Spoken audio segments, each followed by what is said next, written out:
Halo Tribuners, senang sekali saya Ajeng Hatalia bisa kembali menyapa Tribuners. Sudirman, Batu Merah, Sirima, Kota Ambon. Kali ini kita di Perempuan Bercerita. Seperti biasanya di Perempuan Bercerita kita akan menghadirkan sosok-sosok perempuan yang luar biasa yang bisa memberikan dampak yang positif baik bagi Kota Ambon, Provinsi Maluku, dan Indonesia secara umumnya. Di tribunambon.com studio saya dari tadi itu sangat terkesima dengan quote atau blazer yang dipakai ini sangat merepresentasikan daerah kita, Provinsi Maluku, ya, terkait Iya, tenunnya. betul. Keren banget. Terima Baik, kasih.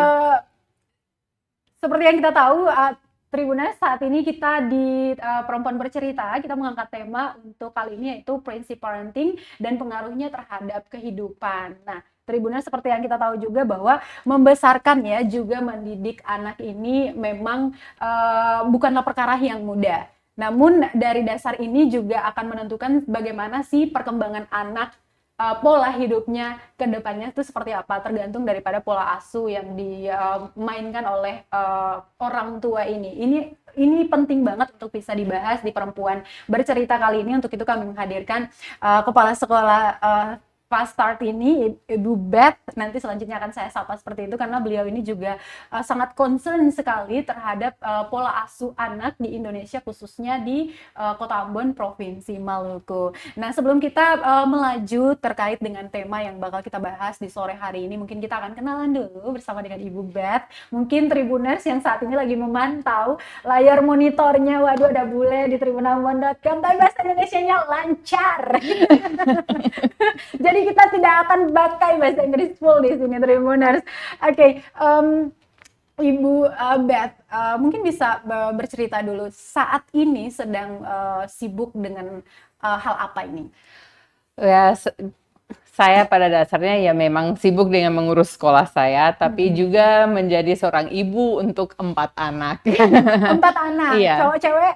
Cewek 3, cowok 1. Oh, mereka pasti bakal Iya. keren banget karena bapak mereka Ambon kan. Iya, Udah betul. tahu jadinya Ambon kalau ketemu sama cewek bule. Perpaduan mantap tuh. Oke, sebelum datang di Kota Ambon ya, Maluku ini di tahun berapa tuh? Saya pindah ke Ambon Desember 2008.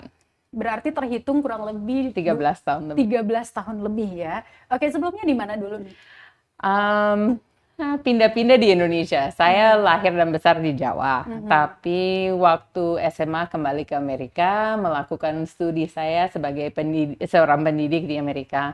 Setelah itu balik ke Jakarta, kerja di Pelita Harapan di Jakarta, menjadi seorang guru di situ selama 2 tahun, kembali ke Amerika juga mengajar di Amerika untuk 4 tahun. Terus saya melihat kejadian tsunami di Indonesia dan hati saya bilang negara di mana saya dibesarkan saya perlu kembali, saya perlu membantu mereka. Mereka mengalami musibah yang dahsyat dan saya mengenal budaya dan bahasa, mungkin saya bisa dipakai untuk membantu memulihkan daerah sana. Jadi saya balik ke Aceh, tinggal di Aceh 3 tahun dan dari Aceh dibawa suami balik ke Ambon. Diboyong ke Ambon ya. Iya. Pertama kali ketika diajak dari Aceh, Indonesia paling barat, ke Indonesia paling timur ini, apa yang ada di pikirannya saat itu?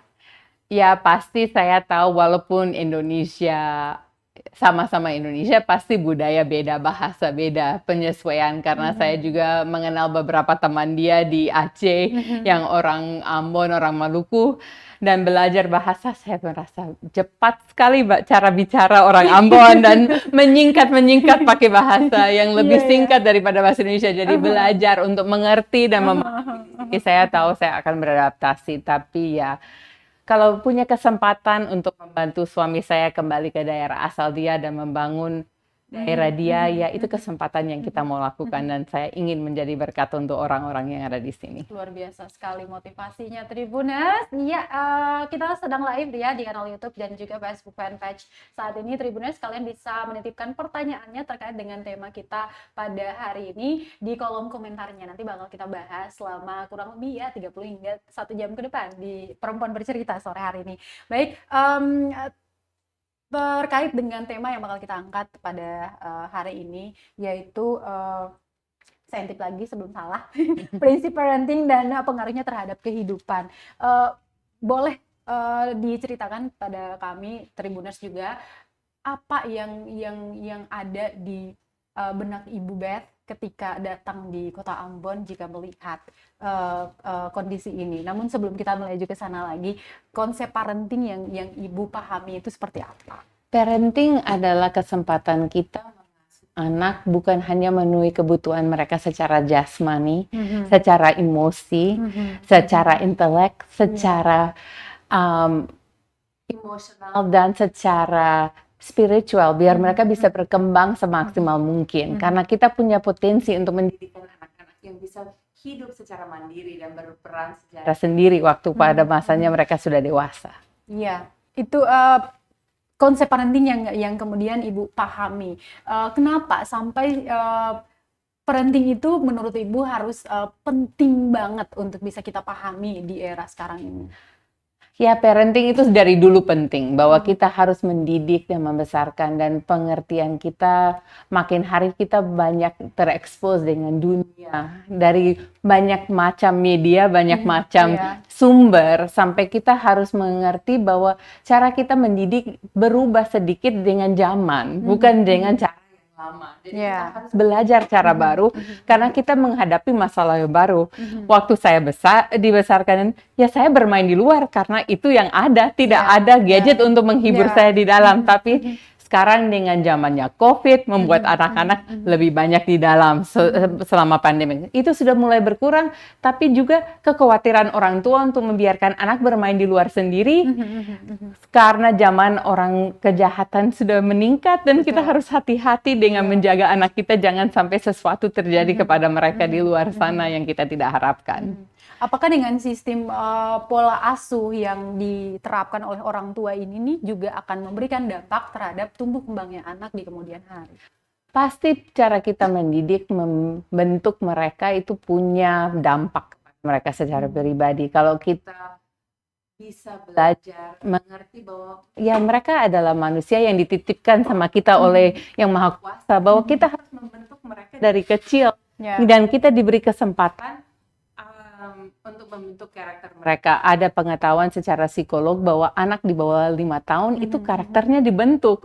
Jadi kalau kita harus mulai dari kecil untuk menanamkan fakta-fakta yang baik, menghargai orang, mendengarkan, melakukan apa yang disuruh, dan harus berani membantu memberi batas kepada anak apa yang Betul. dini. Saya mengutip salah satu pendapat psikolog yang menyebutkan bahwa sebenarnya ada dua hal dalam diri manusia yang sebenarnya natur dan juga nature. Di mana yang natur itu datang dari Tuhan, yang kita sebagai manusia sangat sulit untuk mengubah hal itu. Bahkan ada yang tidak bisa. Namun nurture juga ini hal yang termasuk pola asuh tadi. Tanggung jawab orang tua yang memberikan nutrisi, kehidupan yang layak bagi anak, dan juga pola asuh yang baik juga, itu bisa dibentuk seperti tadi yang Ibu bilang, bisa kita ajarkan apalagi untuk anak yang berusia masih di bawah 5 tahun tadi ya. Kalau menurut Ibu ya, bisa lah kita flashback juga di mana masa-masa Ibu diasuh oleh kedua orang tua juga. Kesalahan apa sih sebenarnya yang sering dilakukan oleh orang tua terhadap anaknya dan itu sangat berpengaruh buruk semasa dia berkembang? Saya bersyukur bahwa saya diberi orang tua yang sangat bijaksana, sangat membantu dan mendengarkan saya. Tapi saya merasa kadang-kadang yang menjadi hambatan untuk pendidikan adalah orang tua yang merasa mereka lebih tahu daripada anak-anak, dan merasa bahwa kita lebih mengerti. Memang kita sudah lebih berpengalaman dengan dunia ini dan ada hal yang kita harus kasih batasan dan peringatan karena mereka belum bisa memikir sejauh yang kita bisa pikirkan. Tapi kita selalu bisa belajar dari anak kita dan perlu mendengarkan mereka karena mereka adalah manusia yang utuh, kebutuhan yang berbeda-beda. Sendiri sangat beragam, tidak ada yang sama. Yang kakak lebih mandiri, suka mengerjakan sesuatu sendiri, tapi sangat sosial juga. Dia sering datang curhat sama saya. Yang nomor 2 Kalau dia bisa di kamar melakukan tugas dia sendiri tanpa diganggu, dia akan lebih senang lagi. Introvert gitu ya. Oke. Jadi introvert. Dan yang dua, yang kecil itu paling cerewet dan butuh sosialisasi. Jadi kalau dia di dalam rumah, dia akan stres. Oke. Jadi beraneka ragam dalam satu keluarga. Dan kita harus tahu cara membantu setiap anak dengan apa yang cocok untuk sifat mereka dan kebutuhan mereka. Jadi kalau kita berasa kita yang paling tahu Ya. dan menerapkan cara pikir kita, kita mungkin memaksakan emosi kita kepada mereka dan bukan mendengarkan apa yang menjadi keinginan mereka atau kebutuhan mereka. Itu adalah saat dimana orang tua belajar dari anak-anak mereka ya, dengan mengenali karakter mereka, kemudian melihat bagaimana lagi sebenarnya kebutuhan mereka sesuai dengan apa yang mereka butuhkan tadi ya, Iya. kemudian provide itu. Oke, ini luar biasa sekali. Kalau kita mau udah sekitar tadi Ibu Beth mengatakan bahwa sekitar 13 tahun udah di Kota Ambon, Provinsi Maluku. Kalau Ibu mau melihat di bagaimana orang Ambon di Provinsi Maluku ini menerapkan, apakah memang sudah menyadari pentingnya pola asuh kepada anak atau edukasi parenting gitu? Kalau buat saya pasti mereka mengerti bahwa itu peran mereka penting dan mereka juga sangat berprihatin kepada apa yang mereka lakukan secara penting itu. Pertama, mereka itu mendidik dengan disiplin. Saya melihat bahwa di Kota Ambon itu ada kedisiplinan yang tertib, masalah anak harus bangun pada jam yang tertentu, harus mandi, harus siap, harus makan di jam-jam yang tertentu, dan itu juga bagian dari pola asuh yang penting dan sudah diterapkan dengan baik ini. Tapi dari satu sisi yang lain yang saya merasa agak khawatir, kecenderungan untuk mengungkapkan hal-hal yang negatif kepada anak-anak. Seperti jangan melakukan itu, tapi bukan hanya stop di situ, jangan melakukan itu, bodoh ditambahkan di belakang, atau hal-hal seperti itu. Dan itu menjadi seperti kita mendoakan anak kita menjadi bodoh karena kita memperkatakan mereka begitu. Lama-lama mereka akan percaya bahwa sifat mereka seperti itu. Tapi justru kalau kita bilang, oke, nah itu tidak boleh karena kalau kamu melakukan itu terlalu lama, mata kamu bisa sakit karena sudah main HP. Tolong stop melakukan yang lain. Coba kita bermain ini atau membaca buku, itu membantu mereka untuk melihat hal yang berbeda. Jadi kita harus betul-betul kasih penjelasan biar mereka bisa terima itu. Betul. Dan apa yang kita perkatakan itu adalah doa kita. Kamu pintar dan kamu bisa dengar. Saya yakin kamu mendengar apa yang Mama bilang. Dan karena kamu mendengar, kamu akan melakukannya.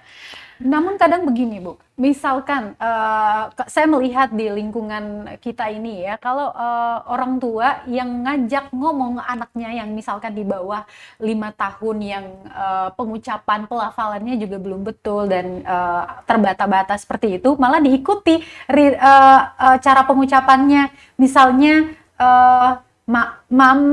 makan, apalagi yang diikuti cara pengucapannya, itu yang kemudian padahal ada baiknya jika berbicara dengan anak yang di bawah usianya itu dengan kalimat-kalimat yang lengkap, kata-kata yang lengkap. Dengan demikian kan penjelasan seperti yang tadi, misalkan larangan yang diikuti dengan penjelasan yang panjang tadi itu akan nyampe ke dia karena dia terbiasa dengan kosakata tadi, bukankah begitu? Iya, saya juga merasa itu penting bahwa kita jangan terlalu membiasakan menggunakan bahasa yang salah atau baby talk kalau istilahnya di dalam bahasa Inggris yang kita sering lakukan itu karena kita bukan menjadi contoh. Anak-anak meniru apa yang mereka dengar.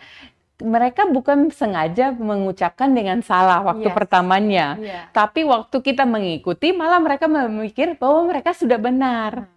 Jadi kalau kita kasih contoh yang salah, ya mereka ikut contoh yang itu. Anak-anak itu sangat suka mengikuti apa yang orang tua dan apa yang guru-guru dan apa yang ada di keliling mereka. Jadi pasti mereka untuk meniru kan. Iya. Nah, kalau kita menunjukkan hal yang tidak baik, yang kita harapkan jangan dia melakukannya di masa yang akan datang, di usianya seperti itu, dia akan merekamnya ke dalam ingatannya dia. Bukankah seperti itu ya? Iya, betul. Baik. Balik lagi ke cara pola asuh yang cenderung kami orang Maluku ini, atau yang Ibu lihat sendiri di Kota Ambon dan Provinsi Maluku ini diterapkan ke anak-anak tadi. Satu larangan yang tidak diikuti dengan penjelasan itu akan menjadi buta ke anak itu sendiri, begitu kan? Iya.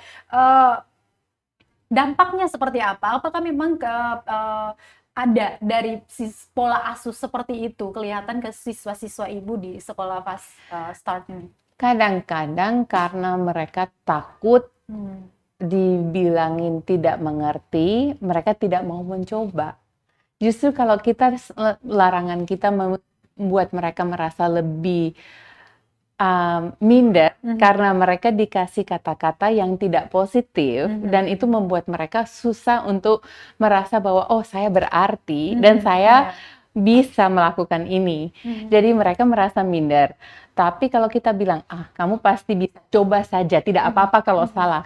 Kita belajar dari salah. Itu kita membentuk konsep dan pola pikir mereka yang berbeda. Mereka bisa maju ke depan dengan cara yang berbeda.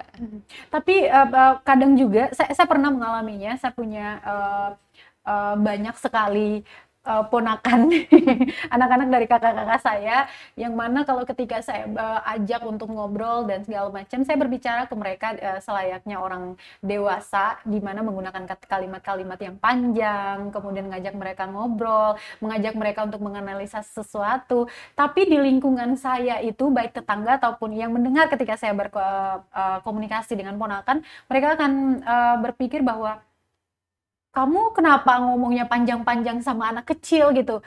Mungkin hal ini juga kalau saya mau melihat ke ibu-ibu muda misalnya, mereka mungkin mau menerapkan hal-hal ini ke, apalagi kalau kita melihat perkembangan teknologi di mana mereka bisa melihat pola asuh di internet dan segala macam. Namun pada penerapannya itu yang sulit. Mereka tidak ada kepercayaan diri karena tidak didukung oleh lingkungan tadi. Ya, kita harus berani berbeda kalau kita mau melakukan yang terbaik buat anak-anak kita. Kalau kita cuma menerima apa yang sudah menjadi tradisi atau apa yang sudah menjadi kebiasaan, kita sulit untuk membawa perubahan. Dan kalau kita mau anak-anak kita menjadi pemimpin-pemimpin masa depan, ya kita harus mau membuat perubahan, membantu mereka untuk mengerti apa yang menjadi lebih baik dan bagaimana mereka bisa maju ke depannya, biar mereka bisa berkembang selayak semestinya. Dan saya merasa itu kesempatan yang sangat luar biasa kita diberi, karena anak-anak itu lebih paham daripada orang tua sangka. Iya ya. Dengar tuh, anak-anak tuh lebih paham daripada yang orang tua pikir, begitu. Iya. Tidak sebatas karena sulit juga kalau kita mau menerapkan apa yang menurut kita benar tadi di anak-anak yang sebenarnya mereka sendiri masih perlu perkembangan diri seperti itu ya. Iya. Nah, kita balik lagi nih masih terkait dengan pola asuh yang kita lihat berdasarkan pantauan-pantauan kami di lapangan ini. Ada orang tua yang juga sepertinya gadget itu jadi solusi buat nenangin anak begitu. Ketika anak menangis, ya udah deh nonton YouTube gitu. Mau makan ditontonin YouTube kayak gitu. Bagaimana Ibu melihat hal ini? Ya, saya sendiri tahu bahwa YouTube itu cara gampang kadang-kadang untuk kita menenangkan anak, dan itu sudah menjadi kebiasaan. Tapi itu juga membatasi cara anak berkomunikasi dengan orang, dan kita harus ada batasnya. Memakai itu kadang-kadang tidak salah, kita semua melakukan itu, dan perkembangan anak melihat orang-orang di sekitarnya itu juga membantu mereka melihat dunia di luar apa yang ada di sekitar mereka. Mungkin orang tua bilang, tapi anak saya belajar bahasa Inggris dari YouTube karena dia mendengarkan lagu-lagu dalam bahasa Inggris, atau ini alasannya. Ya, itu positif, itu bisa, tapi dengan terbatas juga. Sempat waktu peraturan di rumah saya, di meja makan tidak boleh ada gadget. Karena kita semua perlu duduk bersama dan berdiskusi. Betul. Kita perlu tanya, apa yang terjadi hari ini? Apakah ada keluhan? Apa yang kita perlu bangun bersama-sama? Yang anak saya yang SMP bisa bilang, oh mama saya butuh bantuan dengan tugas ini, bisa bantu. Yang ada cerita tentang pergi bermain dengan teman-temannya di luar. Jadi kita bisa mendengarkan satu sama lain. saling membangun hubungan yang lebih dekat satu sama lain, biar kita bisa mendukung satu sama lain untuk ke depannya dan mengerti pemikiran, membahas topik-topik tentang dunia juga. Yang kakak yang SMP dan yang SD kelas 6 sudah mulai bisa membahas itu karena itu waktu yang kita lakukan itu bersama-sama. Oke, dalam proses pengasuhan itu di dalam keluarga ya, terutama untuk keempat anaknya, apakah memang ada kendala yang berarti sebagai orang tua gitu? Mungkin kendalanya sama nih sama para orang tua di rumah Tribuners seperti itu ya. Dan bagaimana Ibu mengatasi hal itu? Pasti ada kendala. Kendala ya sifat anak-anak berbeda-beda. Ada kendala kadang-kadang anak yang susah untuk menerima jawaban. Bahwa orang tua bilang tidak, itu artinya tidak. Oke. Tapi juga kita sebagai orang tua harus konsisten. Kalau kita bilang tidak, ya tidak bisa kompromi. Itu waktunya ada batasnya, ada boundariesnya. Ada ini yang diizinkan, ini yang tidak. Contoh itu terjadi dengan anak saya meminta minum kopi sore hari. Saya bilang tidak, kenapa? Nanti tidak bisa tidur malam hari, besok sekolah tidak bisa bangun karena sudah susah tidur. Terus kamu butuh minum air putih karena itu lebih menjadi kebutuhan tubuh kamu. Dan menjelaskan itu masih susah dia terima, tapi kalau kita konsisten dan menjelaskan, dia lebih bisa. Tapi dia bilang, kok kakak bisa, saya tidak bisa. Perbedaan tubuh kamu, perbedaan usia, perbedaan reaksi tubuh juga mempengaruhi peraturan. Jadi tidak berarti peraturan untuk A dan B selalu sama. Karena usia juga berubah, merubah peraturan itu. Itulah pentingnya kenapa harus mengenal mereka satu persatu. Lalu dicocokin dengan kebutuhan apa sih yang harusnya kita sebagai orang tua tempelin ke mereka begitu ya. Bagaimana cara menghandle-nya itu? Ya, saya mengerti itu keinginanmu. Menjelaskan bahwa itu keinginanmu, tapi maaf untuk sekarang tidak bisa. Dan kadang-kadang anak marah. Dilarang ya marah. Itu wajar. Kita juga kalau minta sesuatu dan tidak diizinkan, kita kadang-kadang juga tidak suka sebagai orang dewasa, kalau kita jujur. Tapi ya kita terima itu karena kita tahu itu buat kebaikan anak itu. Apalagi dengan anak saya yang paling kecil, dia umur 4 tahun. Sudah bermain gadget, ini waktu saya ambil dari dia. Marah, mama masih mau main, masih mau ini. Iya, saya tahu kamu masih mau main, tapi sudah dari tadi mata kamu bisa sakit, bisa ada masalah dengan ini. Saya jelaskan sama dia kenapa sudah harus stop. Perkembangan otak perlu melakukan aktivitas fisik biar kamu bisa lebih berkembang lagi. Pertama dia marah, tapi ya mungkin menangis, tapi saya harus konsisten. Jadi saya pernah bilang, kalau kamu sudah diam, boleh keluar dari kamar. Selama masih menangis, silakan tinggal di dalam kamar. Saya duduk di depan pintu, di dalam kamar, bukan di ruangan gelap, bukan di tempat yang dia takut, cuma dia sendirian di dalam kamar. Kita tutup pintunya, waktu dia sudah tenang, dia keluar. Oke, kenapa tidak boleh tadi? Ini alasannya. Kita jelaskan lagi. Dia bisa terima, walaupun tidak suka, akhirnya dia mengerti. Akhirnya dia bermain dengan saudara-saudaranya yang lain, dan dia tenang. Kalau tadi itu untuk kasus anak yang usia berapa tuh? Yang kedua itu anak 2-4 tahun, 5 tahun, itu bisa kita lakukan begitu. Saya pernah melakukan dengan anak saya yang sekarang sudah hampir 12. Waktu dia 2 tahun, dia keinginannya sangat keras. Saya kasih masuk di kamar, saya bilang kalau sudah tenang, boleh keluar. Tapi pastikan kamarnya tempatnya aman, dia tidak bisa ambil hal-hal. Biasanya kalau mereka sudah marah, mereka cuma duduk dan menangis. Iya, betul. Jadi sampai mereka tenang, baru kita kasih keluar. Oke, kita peluk, kita jelaskan. Karena kalau kita bicara dengan anak-anak, kita selevel, biar mata pandang mata. Jangan kita yang di atas. Mama sudah bilang, kasihan. Mereka merasa terintimidasi. Oke, kita berlutut di depan mereka. Itu tadi mama sayang kamu, kita peluk. Mama tidak marah, cuma ini tidak boleh. Kita kasih batas. Baik, Tribuners. Untuk dibiarin di dalam kamar dan menangisi apa yang kau sedihkan tadi itu. Apakah kalian juga pernah mengalami hal dikunci di dalam kamar ketika menangis? Saya pernah, tapi itu pola asuh itu yang kadang membuat kita menjadi ada sedikit rasa marah dan dendam terhadap orang tua karena tadi dikunci tanpa ada penjelasan seperti itu. Berbeda ketika kita sudah memahami hal seperti yang tadi Ibu Beth jelaskan itu, ketika dikunci itu artinya memberikan waktu untuk kita merenungi kesalahan kita misalnya, ataupun apa yang menjadi hal yang dirisaukan, yang ditangisi tadi. Setelah itu akan ada diskusi selanjutnya. Kalau kita zaman itu tidak, kita dikunci, ditakut-takutin kalau ada tikus, ada ular dan segala macam di dalam kamar yang gelap misalnya, dan itu memberikan rasa marah dan juga sedikit, pokoknya marah lah terhadap orang tua, kenapa kita diginiin gitu ya. Iya. Padahal itu akan bagus sekali ketika diikuti dengan penjelasan-penjelasan tadi. Dan biasanya saya sering duduk di depan pintu yang anak usia 2 sampai 4 tahun itu, dan saya bilang, "Mama sayang. Tapi kalau kamu sudah diam baru boleh keluar. Ini mama sayang kamu. Karena mama sayang, kamu harus dengar dulu." Jadi saya jangan dia menangis dalam dan memikirkan bahwa orang tua ini marah dan benci saya atau ini, karena kita harus tanamkan bahwa memang mereka dikasihi, disayang. Dan saya selalu di luar, "Mom loves you." Dan itu saya ulang-ulang, tenangkan diri, kalau sudah tenang boleh keluar. Ingat, mama sayang.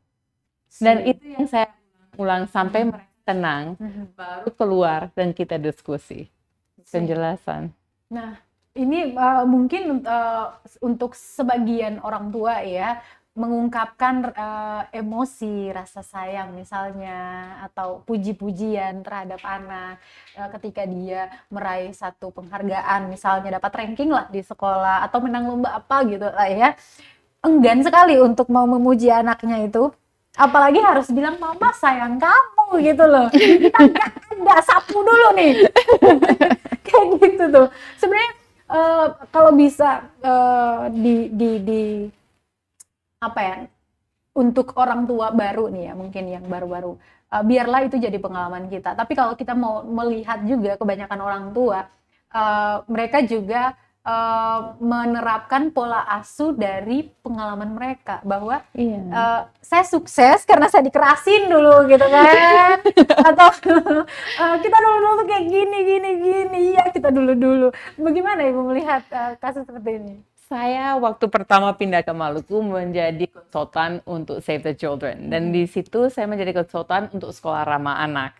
Dan saya waktu turun di lokasi mana itu? Itu di Kota Ambon, tapi juga di Seram. Jadi Pulau Seram. Jadi saya melakukan pelatihan itu, dan waktu saya melakukan pelatihan itu, sebelum saya persiapkan materi saya kunjungan ke sekolah.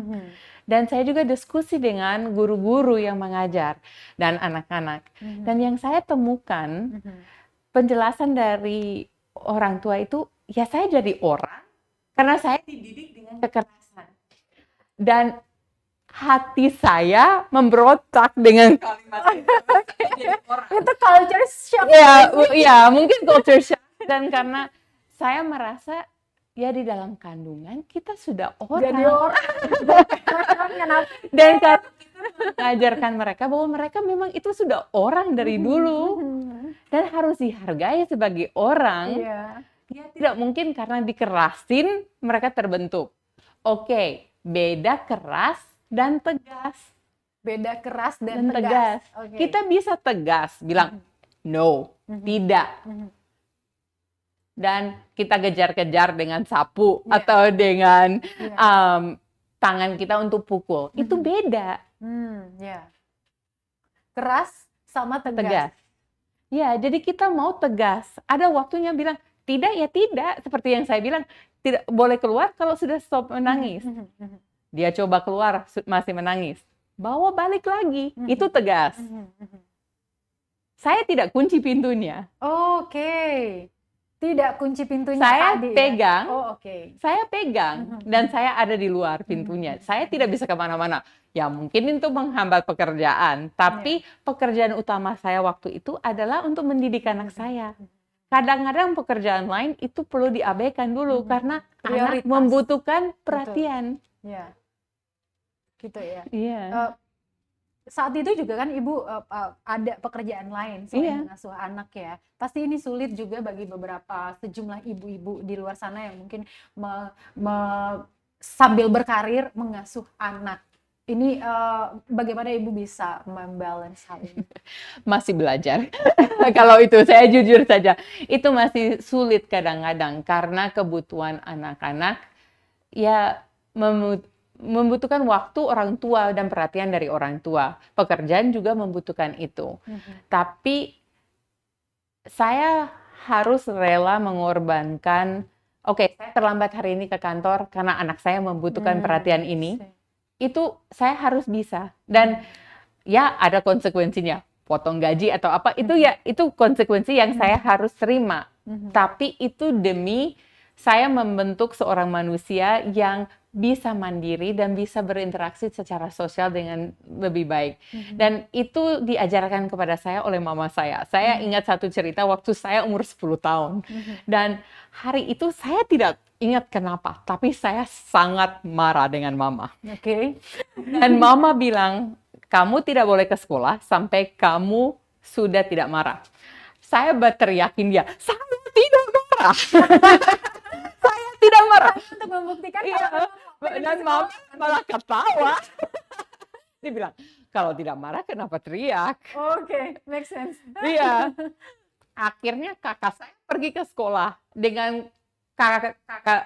ibu yang biasanya dibayar untuk mengantar jemput kita dari sekolah. Saya ditinggalkan di rumah sama mama sampai saya tenang. Waktu saya tenang, mama saya harus antar saya setengah jam ke kota untuk ke sekolah. Tapi dia rela untuk mengorbankan waktu dia untuk mengajarkan kepada saya bahwa saya harus belajar mengendalikan emosi saya. Biar saya bisa berinteraksi dengan orang. Kalau saya marah, bisa mengungkapkan apa menjadi masalahnya dan bagaimana kita bisa menyelesaikan bersama untuk berkomunikasi dengan baik, bukan untuk menyimpan masalah itu dan cuma coba tutupin itu dan lakukan apa yang saya mau. Itu pola asuh seperti itu yang kemudian diterapkan ya? Iya, saya berusaha. Mama saya lebih hebat daripada saya.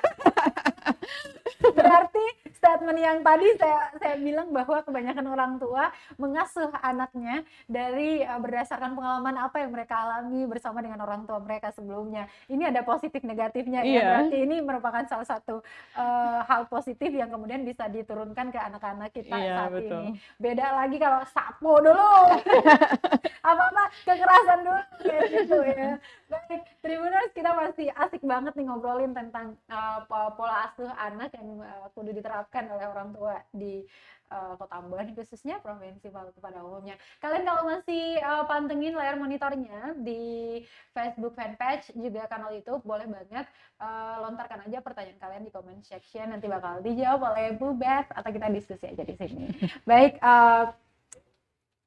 kita balik lagi nih terkait dengan pola asuh di Maluku secara umumnya nih ya, yang tadinya orang tua berpikir bahwa kekerasan itu menjadi salah satu cara atau prinsip pola asuh yang kalau saya mau bilang sih kayak melekat banget di kita orang Timur begitu. Harus dikasarin dulu baru anaknya mau nurut, harus marah-marah, bentak-bentak dulu, dilontarkan kalimat-kalimat negatif seperti bodoh, bahkan ada kebun binatang juga ikut di situ begitu ya.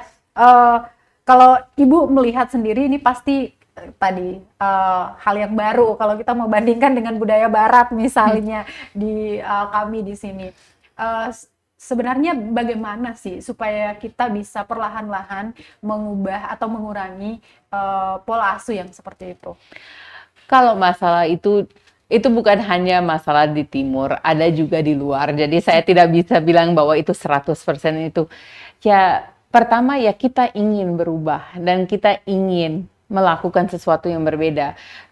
Saya melihat dari cerita dari suami saya bahwa mertua saya itu sangat tidak mau kasar sama anak dia karena dia dikasarin. Oh, oke. Jadi juga ada yang berubah dengan cara itu. Jadi itu, tapi hati-hati karena dia tidak mau tidak kasar, kadang-kadang menjadi terlalu permissive atau terlalu mengizinkan segala sesuatu karena dia tidak mau terlalu tegas. Jadi seperti yang saya bilang tadi, tegas beda dengan kasar. Betul. Jadi kalau kasar itu ya merubah itu, mungkin kita sendiri harus belajar untuk menghitung, untuk menenangkan emosi kita dulu. Kalau kita beremosi dan kita berinteraksi dengan anak, kita pasti bawanya ke kekerasan. Kalau kita sudah mengendalikan emosi kita dulu, baru kita interaksi dengan anak. Saya pernah tahu bahwa kalau saya yang mendisiplin anak sekarang, saya tidak bisa kontrol emosi. Dan pada waktu itu saya bilang, suami saya tolong, ini bagianmu. Saya perlu keluar dulu. Saya perlu tenangkan diri. Biar saya bisa masuk dan melakukannya dengan benar. Biar saya bisa mengontrol emosi. Jadi itu soalnya untuk menjadi keluarga yang baik, ya kita butuh suami istri kerjasama untuk menjadi orang tua. Kalau cuma mama yang berperan atau cuma papa, itu sulit. Jadi saling melengkapi. Itu yang perlu, memang perlukah untuk ketika orang baru pertama mau menikah dan berencana untuk punya anak dan menetapkan bagaimana cara kita mengasuh dan segala macamnya, perlukah di awal itu dibicarakan bersama dengan pasangan? Saya merasa itu sangat perlu.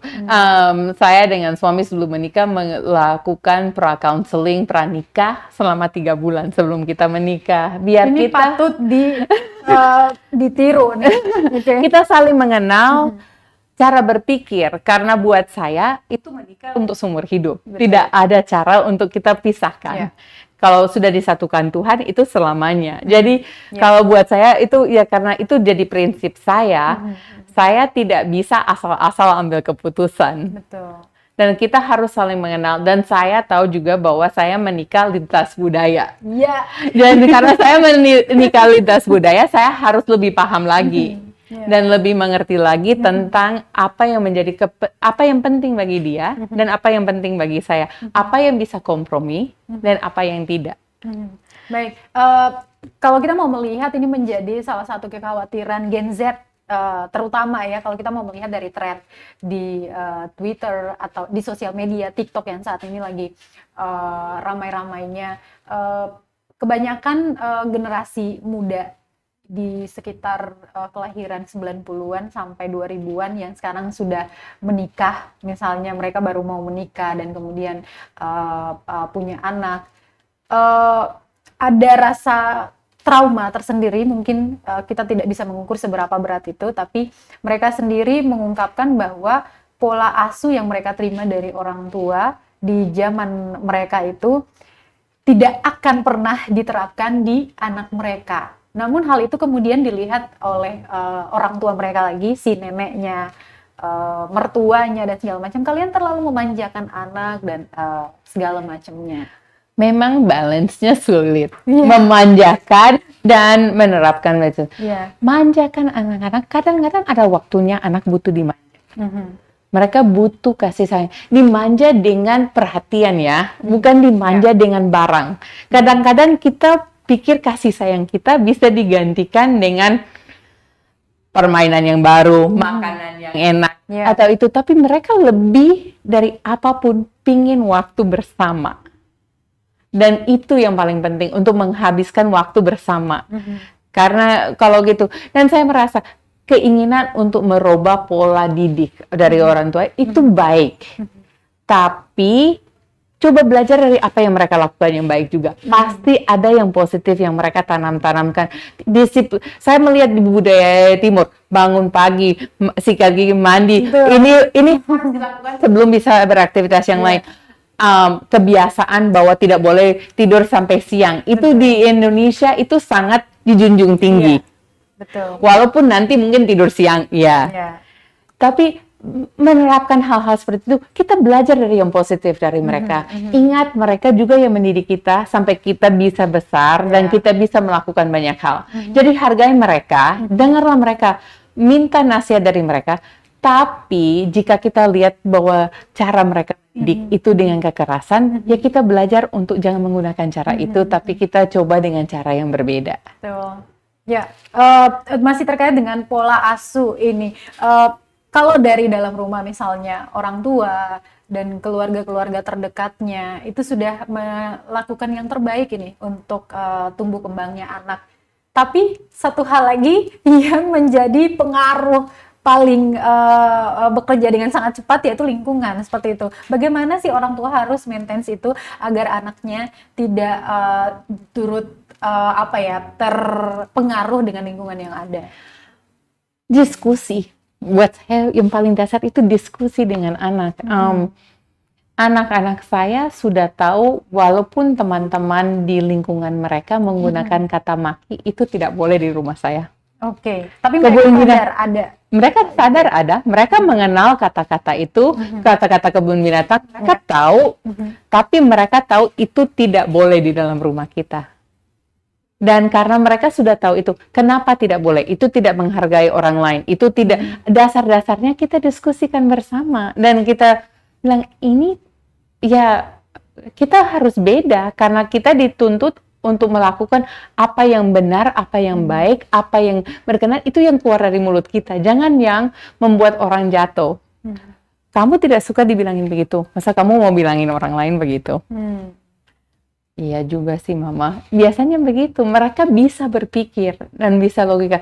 Bahkan saya ada mengasuh keponakan saya satu, tinggal dengan kita sekarang karena masa COVID, orang tua, mamanya sudah meninggal, jadi dititipkan sama saya untuk membantu dia, dan dia berubah untuk beradaptasi ke lingkungan itu, bahwa ini perbedaan, kok ini tidak boleh. Dia mulai berubah pelan-pelan. Ini sudah 2 tahun dia berproses. Usianya berapa sekarang? 10 tahun. 10 tahun. Iya. Masih bisa lah untuk sangat bisa lah untuk menerapkan itu ya.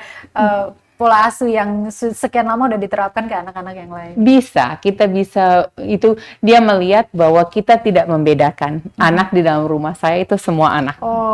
Dan itu anak saya tidak peduli orang tua kandungnya bukan saya. Itu bukan masalahnya, ya, dia anak saya, dan dia tahu itu apa yang dikasih, uang jajan yang dikasih sama saudaranya sama dengan yang dikasih sama dia. Kebutuhan yang dia butuhkan dipenuhi sama dengan ini, diantar ke sekolah sama dengan ini. Jadi dia tahu bahwa kita perlakukan dia dengan sama, dan karena itu dia bisa terima itu. Dan itu yang penting, bahwa jangan beda-bedain anak, dan jangan banding-bandingin anak. Ya, cool. Oke, Tribuners, kita langsung ke pertanyaan paling terakhir nih. Lalu, bagaimana seharusnya prinsip pola asuh yang harus diterapkan orang tua pada anaknya? Prinsip pola asuh buat saya, mau belajar dari mereka, mau mendengarkan mereka, biar kita bisa memenuhi semua kebutuhan mereka. Kebutuhan sosial, emosional, kebutuhan intelek mereka, kebutuhan fisik mereka, kita penuhi dengan apa yang itu. Tapi, tahu ada batas, dan tetapkan batas itu, biar mereka merasa nyaman. Ada prinsip yang dibilang, kita sebagai orang tua, sebagai orang selalu mencari batas, apa yang diizinkan dan apa yang tidak diizinkan. Kalau kita sudah menemukan itu, kita merasa nyaman dan aman. Dan itu adalah tujuan utama dari mengasuh anak, membuat mereka merasa aman dan nyaman dan bisa bertumbuh meraih potensi mereka yang optimal. Oke, Ibu, ini yang terakhir nih Bu Bet. Apa yang pengen disampaikan buat orang tua di luar sana yang struggling ngurusin anaknya, yang kadang mau hopeless aja sih, kalian ngurus hidup kalian aja sendiri, seperti itu. Semangat, minta pertolongan dari Yang Maha Kuasa, karena Dia yang sumber yang bisa membantu kita. Jangan mengandalkan diri sendiri, carilah teman yang bisa membantu, mendukung, karena ini menjadi seorang orang tua itu tidak mudah. Betul. Dan membutuhkan dukungan dan saling support. Dan jangan menjudge satu sama lain. Karena kalau kita menjudge, dia ini, kita tidak tahu semua apa yang terjadi di dalam rumah itu. Apa menjadi kendala anak itu. Kenapa anak itu sering teriak. Mungkin karena dia anak kebutuhan khusus dan tidak bisa mengungkapkan kebutuhan dia dengan jelas. Yeah. Mungkin karena dia merasa belum nyaman. Jadi jangan kita judge orang lain, saling merangkul, saling mendukung, dan meminta pertolongan dari Tuhan. That's it. Thank you. Ya, sama-sama. Terima kasih sekali lagi buat narasumber kece saya di Perempuan Bercerita pada sore hari ini. Ada Kepala Sekolah TK Fast Start, ada Ibu Bethany Free Nanulaita. Terima kasih sudah mau hadir di Perempuan Bercerita untuk hari ini. Kita bakal jumpa lagi, semoga ya, di kesempatan-kesempatan lain, karena sebenarnya banyak hal yang perlu kita diskusikan terkait dengan pola asuh dunia pendidikan anak, terutama di Kota Ambon, Provinsi Maluku, karena beliau juga seorang pengajar tentunya, dan ini semoga bisa menjadikan bahan pencerahan bagi para orang tua di Kota Ambon, Provinsi Maluku ini, agar kita bisa menciptakan generasi-generasi yang cemerlang ke depannya, seperti itu. Terima kasih sekali lagi, terima kasih Bu Bet, dan thank you buat Tribuners yang sudah menyaksikan kami di Perempuan Bercerita hari ini. Saya Ajeng Natalia dan juga narasumber kece saya, kami pamit, sampai jumpa, amate. Terima kasih sudah nonton. Jangan lupa like, subscribe, dan share ya.